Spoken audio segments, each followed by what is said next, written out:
तो सभा का शुरुआत हो जाए। सुनील शुक्ला जी। जय श्री राम साथियों। जय श्री राम। और मैं सर्वप्रथम अपने मंच के मंचासीन परम पूज्य हमारे अयोध्या से आए हुए परम हंसदास जी महाराज जी के चरणों में वंदन करता हूँ।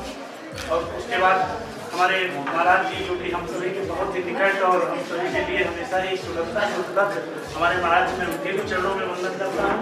और स्वर्गीय कमलेश तिवारी जी जो कि एक हिंदुत्व के पुरोधा थे, आज हिंदू समाज पार्टी की राष्ट्रीय अध्यक्ष माननीय किरण कमलेश तिवारी जी हमारे साथ हैं। मैं उनको भी हृदय से प्रणाम करता हूँ। और हनुमान जी हमारे योगी जी भी हमारे साथ हैं, मैं उनका भी हृदय से वंदन करता हूँ। और हनुमान जी मंदिर के महंत घाट कला कोठी के महंत माननीय नीरज अवस्थी जी का मैं हृदय से आभार व्यक्त करता हूँ, आप हमारे आए। और हमारे संगठन के प्रदेश अध्यक्ष सुमित कटियार जी का भी धन्यवाद जो आगरा से चल कर यहाँ आए। और आप सभी साथियों का बहुत ही धन्यवाद। हमारे परम भाई मित्र सहपाठी सहयोगी शिवपाल संवरिया जी का जो आप हमारे साथ आए, हृदय से धन्यवाद है। और हम सभी के मार्गदर्शक सनातन धर्म फाउंडेशन के अध्यक्ष प्रेम तिवारी जी भी हमारे बीच में हैं, उनका भी हृदय से धन्यवाद। स्वामी जी भी हैं, उनका भी धन्यवाद। और आप सभी मीडिया बंधुओं का हृदय से धन्यवाद कि आज के समय में हिंदुत्व को छापने वाली मीडिया तो खत्म हो चुकी है। एक तरफ से जो भी है, एक तरफ की मीडिया चलती है, एक ही चीज को दिखाया जाता है, हिंदुत्व को बहुत कम दिखाया जाता है।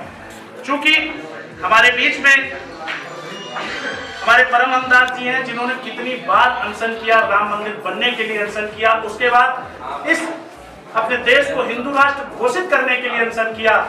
और आज कमलेश तिवारी जी हमारे बीच नहीं है, उनकी पार्टी की धर्मपत्नी जी किरण कमलेश तिवारी जी हमारे बीच में है। और मैं सभी हिंदुत्व के पुरोधाओं का हृदय से नमन करता हूँ और अभिनंदन करता हूँ जो आज हमारे बीच इतने युवा साथी खड़े हैं। और चूंकि एक संक्षिप्त परिचय दे दूं मैं अपना, भाइयों मैं सबसे पहले महाराज जी के सेंट्रल हिंदू युवा वाहिनी का लखनऊ का नगर अध्यक्ष था, फिर लखनऊ का मंडल प्रभारी विश्व हिंदू महासंघ जिसका महाराज जी राष्ट्रीय अध्यक्ष है उसका लखनऊ मंडल प्रभारी बना, फिर मैं बस्ती का मंडल प्रभारी बनाया गया। उसके बाद मेरे कार्यों को देखते हुए 2016 में मुझे प्रदेश का उपाध्यक्ष बनाया गया। और संगठन के कार्य को करते करते हम लोगों ने जो संकल्प लिया था कि पूज्य महाराज जी को उत्तर प्रदेश का मुख्यमंत्री बनाना, उस संकल्प को हम लोगों ने पूरा किया। लेकिन महाराज जी मुख्यमंत्री बनने के बाद ही क्या दबाव उनके ऊपर पड़ा, उन्होंने अपने संगठनों को पूर्ण रूप से भंग कर दिया। चूंकि हम पार्टी के कार्यकर्ता नहीं, हम हिंदुत्व के कार्यकर्ता हैं। भाई जो भी हिंदुत्व की बात करेगा, हमारा यही नारा, वही देश पर राज करेगा। तो उसी चीजों को देखते हुए ये संगठन अंतरराष्ट्रीय हिंदू महासंघ भारत बनाया गया, जिसका मैं संस्थापक व राष्ट्रीय अध्यक्ष हूँ। और हमारे सुमित कटियार जी आगरा से हैं, प्रदेश अध्यक्ष हैं। हम सभी लोगों ने संगठन में काम किया है। और आज इसका राष्ट्रीय कार्यालय की घोषणा उद्घाटन होना था, उसी में आप सभी महान भावों का आशीर्वाद हमें प्राप्त हुआ है। और मैं चाहूंगा कि हमारा संगठन जो है उसका कुछ मुख्य बिंदु है, मैं उनके विषय में बता दूं। सिर्फ हिंदुत्व पे कार्य करना एक मिशन है हमारे संगठन का, और भारत को हिंदू राष्ट्र बनाना ये संकल्प है हमारे संगठन का। भ्रष्टाचार मुक्त भारत ये संकल्प है, नशा मुक्त भारत ये संकल्प है। और अगर मदरसे के मौलवियों को वेतन है तो मंदिर के पुजारियों को वेतन मिलना चाहिए। और साथियों एक चीज और है कि अगर मंदिरों में साईं बाबा की मूर्ति है तो परशुराम की भी मूर्ति होनी चाहिए। इन्हीं उद्देश्यों के साथ ये संगठन बनाया गया है और भविष्य में ये संगठन आगे कार्य करता रहेगा और आप सभी का सहयोग इसी प्रकार मिलता रहेगा तो ये कार्य आगे चलता रहेगा। मैं चाहूंगा अब जो हमारे बीच में सम्मानित लोग हैं, मुख्य अतिथि लोग हैं, आप उसके विषय में दो शब्द उनसे सुने। मैं चाहूंगा सबसे पहले रूपरेखा के तौर पे विख्यात मिश्रा जी जो वीर रस के ओजस्वी कवि हैं, दो शब्द वो बोले।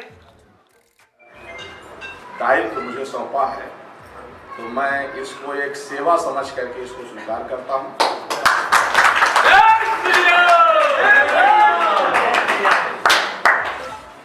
आनंद कंद सच्चिदानंद परात्पर परमात्मा मर्यादा पुरुषोत्तम भगवान श्री रामलला के चरणों में नमन करते हुए परम्बा भगवती माता जानकी और आज इस कार्यक्रम में जो समुपस्थित संत समाज आदरणीय श्री कौशल किशोर दास जी महाराज और हमारे वरिष्ठ संत और हिंदू समाज पार्टी के राष्ट्रीय अध्यक्ष है श्री किरण कमलेश तिवारी जी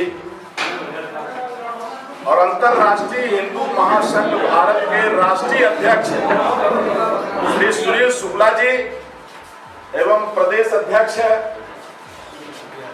श्री सुमित कटियार जी और समागत जो है और भी जो पदाधिकारी हैं, हमारे पत्रकार बंधु हैं और सभी माताएं बहनें, साथ में ही हमारे जो भी हिंदुओं का नरसंहार हुआ आपसे छिपा नहीं है। हमारे 100-200 नहीं, 1000-2000 नहीं, लाखों हिंदू बहन बेटी, नाबालिग बहन बेटियों के साथ में 80-80 साल के मौलानाओं ने गैंग रेप किया और कितने जो है लाखों हिंदुओं को जो है कत्ल कर दिया और जो जान बचा के भाग गए वो आज भी विस्थापित है। यह चिंता का विषय है। आज जो है निकिता तोमर जैसी न जाने कितनी हमारी जो है हिंदू बहन बेटियां इन जो है जिहादियों की जो है बलि चल रही हैं और हम लोग खामोश बैठे हैं। हम लोग किस कब समय का इंतजार कर रहे हैं? जब पड़ोसी का घर जलता है तो हम बैठे रहते हैं, जब अपने घर में आग लगती है तब चिल्लाते हैं। नहीं, देश को बचाने के लिए हर हिंदू, अब हम आज एक निवेदन और करेंगे, जो एक लोगों की रूढ़िवादी जो है धारणा बन गई है कि शंकराचार्य जो है धर्म बचाएंगे, वो जगत गुरु जी धर्म बचाएंगे। नहीं, प्रत्येक हिंदू अपने देश के लिए, अपनी संस्कृति के लिए, अपने संविधान के लिए और अपनी रक्षा के लिए सबसे ज्यादा जिम्मेवार है। दूसरे का भरोसा मत करिए, बिल्कुल हम स्वयं जिम्मेवार हैं और सबसे ज्यादा जिम्मेवार हैं और यह देश हमारा है और हमारा ही रहेगा। मुसलमानों की नागरिकता समाप्त होगी। मुस्लिम यहाँ जो हालांकि जो वैसे मुस्लिम थे वो तो चले गए थे, जिनके बाप दादा हिंदू थे और जिनको जबरदस्ती मुसलमान बनाया गया था, वह जो शेर बकरी बन के घूम रहे हैं। हमसे कई मौलाना कहे गए, हमारे जो है बाबा बताते थे कि हम लोग दाढ़ी बनाते थे, हिंदू रहे, तो अगर वो घर वापसी कर लेते हैं मुझे इतराज नहीं है, लेकिन भारत की धरती में एक भी मस्जिद नहीं रहेगी, भारत की धरती में एक भी मुल्ला नहीं रहेगा। हाँ, हमारा जो पाकिस्तान और बांग्लादेश में हमारे हिंदू जो थोड़ा बहुत बचे हैं हमको लौटा दो और यहाँ के जो मुल्ले हैं ये चाहे तुम घर वापसी कर लो और चाहे बांग्लादेश चले जाओ और चाहे तुम जो है तो पाकिस्तान चले जाओ और 56-57 देश मुसलमानों के जहाँ इच्छा हो चले जाओ। हिंदुस्तान की धरती है, हिंदू डरेगा नहीं। हिंदू जो है एक ऑक्सीजन की तरह है। आज तक हमारी महानता देखिए, जब देश डिवाइड हुआ यहाँ मुसलमानों की संख्या 4 बीवी 40 बच्चा पैदा कर रहे हैं, सारे क्राइम मुसलमान कर रहे हैं। शिक्षा के नाम पर मदरसों में पैसा लेकर के आतंकवाद की ट्रेनिंग दी जा रही है। ये बर्दाश्त हिंदुस्तान नहीं करेगा। अब देश विरोधी नारा हिंदुस्तान बर्दाश्त नहीं करेगा। अब हम लोग देश को जो आग लगाने वाले लोग हैं, इनकी नागरिकता समाप्त करके दम लेंगे। भारत को हिंदू राष्ट्र घोषित कराना हम लोगों का सबसे पहला धर्म और कर्तव्य है और भारत में एक भी मुसलमान नहीं रहेगा। शरणार्थी बन के भले रहे, नागरिक बन के नहीं रहेगा। ये जो है हिंदुओं का हिंदुस्तान, हिंदुओं का स्थान है और हिंदुओं का ही रहेगा। वैसे भी जब पूरे दुनिया में 157 ईसाइयों के हैं, 56-57 मुसलमानों के देश है, 204 देश में एक भी हिंदुओं का नहीं है, तो हिंदुस्तान हिंदुओं का देश रहेगा। कम से कम हिंदू अपने कम से कम हिंदुस्तान में तो कह सके कि हमारा देश है। और जिन जयचंदों के कारण महाराणा प्रताप जैसे महापुरुषों को घास की रोटी खानी पड़ी, इन लोगों से सावधान होने की जरूरत है और किसी को डरने की जरूरत नहीं है। भारत हिंदू राष्ट्र घोषित होगा। जितने भी यहाँ 40-50 करोड़ मुसलमान हैं, अगर हिंदू बन जाते हैं हमें दिक्कत नहीं है और नहीं जहाँ जरूरत हो चले जाए। हिंदुस्तान में सिर्फ हिंदू ही नागरिक रहेंगे, ये हमारा संकल्प। जय श्री राम। भारत माता की। और देश हित में आवाज उठाने वाले पूरे देश के कोने में अगर किसी व्यक्ति को प्रताड़ित किया गया, परेशान किया गया, तो व्यक्ति अकेला नहीं होगा। को मानने वाले लोग एक जगह नहीं रह सकते, और इतने जिद पर अड़ गए कि उनको पाकिस्तान और बांग्लादेश दिया गया, जो मुस्लिम देश को घोषित कर लिए। उससे भी दुर्भाग्य की बात यह है कि वहां जो हिंदू आबादी रही वो दिनों दिन कम होती गई। कहां चले गए सब? और आए दिन जो बचे कुचे हिंदू हैं उनके ऊपर जो है आए दिन जुल्म हो रहा है। और हिंदुस्तान में भी जब CAA आया, उसको लेकर के यहाँ के मुसलमानों की कोई नेशनलिटी प्रभावित नहीं हुई, यहाँ के मुसलमानों का कोई नुकसान नहीं हुआ। लेकिन जिस तरह के यहाँ के मुसलमानों ने नंगा नाच किया, राज्य संपत्ति में आग लगाया, और वहां शाहीन बाग देखो, जहां देखो वहां जो है बांध फूके जा रहे हैं। अरे जिसका जो वंदे मातरम नहीं बोलता, जो भारत माता की जय नहीं बोलता है, और देश विरोधी नारा लगा लेंगे। आतंकवादी को बचाने के लिए कश्मीर में सेना के सिर फोड़ना इनको आ जाता है। इसलिए वक्त आ गया। अगर भगवान राम टेंट में है तो फिर अयोध्या में है क्या? और हमने स्वयं जो है महामहिम राष्ट्रपति महोदय से लेकर के सबको हमने जो है लेटर लिखा, और हमने कहा बार बार की जंग होगी, जैसे भी हो आप राम मंदिर दें, और अगर नहीं देंगे तो फिर हम लोग जी के क्या करेंगे? ये हिंदुस्तान है, पूरे जो है विश्व में 204 देश हैं, एक भी हिंदुओं का देश नहीं है, हिंदुस्तान है। लेकिन यहाँ भी जहाँ 100 करोड़ हिंदुओं की आस्था बसती है, ऐसे मर्यादा पुरुषोत्तम भगवान श्री राम अगर टेंट में रहे, और कितने जन मर गए, कितने अधिवक्ता मर गए, कितनी पीढ़ियां बीत गई, अनंत काल तक। हमने कहा आतंकवादी को छोड़ने के लिए रात में कोर्ट खुल जाता है, जल्दी कर्फ्यू के लिए 12 बजे रात कोर्ट के दरवाजा खुल जाते हैं। क्या राम मंदिर की सुनवाई डे टू डे इसकी हियरिंग नहीं हो सकती है?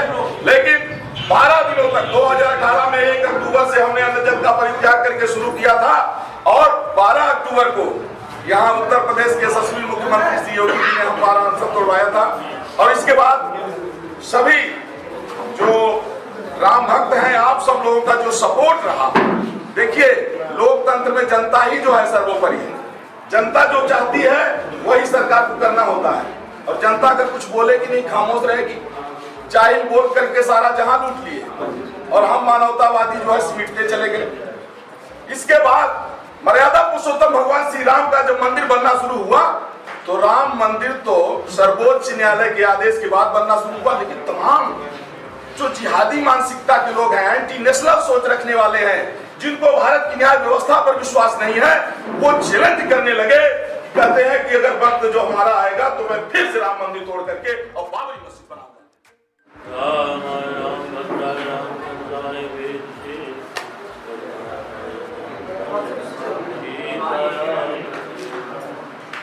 रामं रामानुजं सीता भरतं भरतानुजं नमामि पुनः। मम वाणी को प्रकट करने के लिए